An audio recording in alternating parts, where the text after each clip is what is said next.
The final challenge we'll look at as we finish Lesson 1 may be the most important of all. It's an entirely unnecessary danger that we make for ourselves when we don't use an occupant restraint device, and what most of us call a seatbelt. And for those younger than 8 years old, the seatbelt used along with the child seat or booster. The good news is that Hoosiers, along with other Americans, have been using seatbelts more and more. According to NHTSA, about 90% of Americans now use their seatbelts regularly, a 10% increase from what it was in 2000. It might be because cars have become more technologically advanced, or it might be fear of a ticket.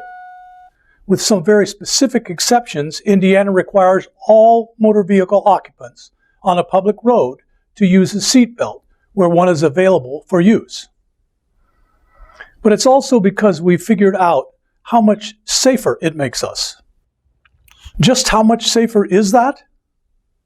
Although only 10% of Americans don't use a seatbelt, those people made up 45% of those killed in daytime vehicle crashes, and nearly 2/3 of those killed in vehicle crash at night.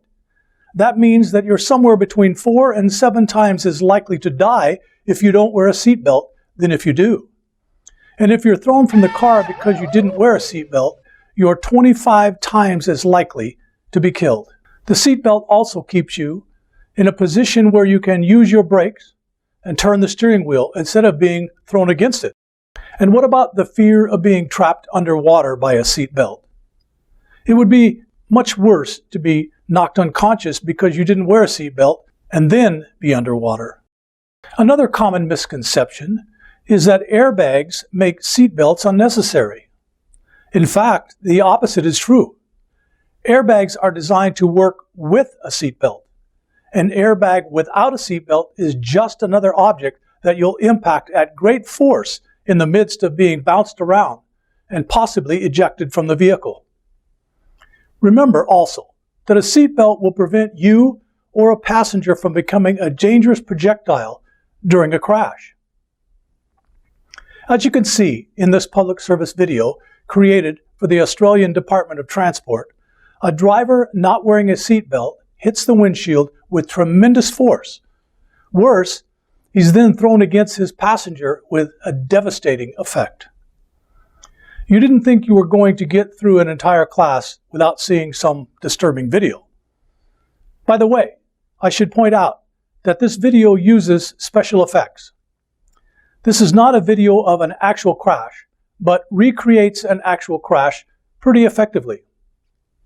The final misconception about seatbelts is that it's better to be thrown clear of the car than trapped in it. Remember, you're 25 times more likely to die if you're thrown from the car.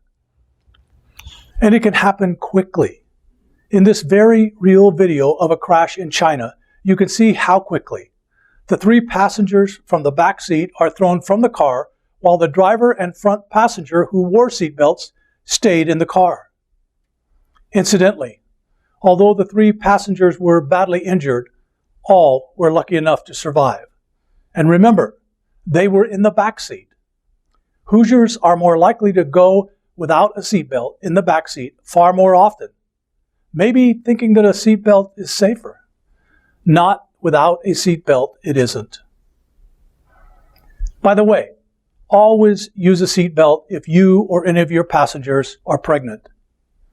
NHTSA provides a useful guide on proper seatbelt use when pregnant. You can find more information online at safercar.org. Briefly, move the seat so that a pregnant driver is as far from the steering wheel as possible. Do not disable the airbags. Also, consult a physician after a crash with a pregnant driver or passenger, even if there are no obvious injuries. Otherwise, the seatbelt is worn normally when pregnant, just as with everyone. It goes across the chest and lap, not over the stomach. Let's talk about the right way to wear a seatbelt. Never use a seatbelt without the shoulder belt. Lap and shoulder belts are designed to use the pelvis and rib cage, which are better able to withstand being thrown forward during a crash. Place the shoulder belt across the middle of your chest and away from your neck. The lap belt rests across your hips, not your stomach. Never put the shoulder belt behind your back or under your arm. Let's finish this lesson with something a bit lighter. How to use a child restraint device, also called car seats or booster seats. Children should ride in a rear-facing car seat until age 2 and 20 pounds. You can buy a convertible seat that can be used either rear or front-facing. Keep it rear-facing as long as possible. That will reduce the chance of injury in a crash by about 90%. That makes sense, doesn't it? The child is pressed back against the seat of a rear-facing seat instead of thrown against the thinner straps when the seat is facing forward. A smaller child could be badly injured.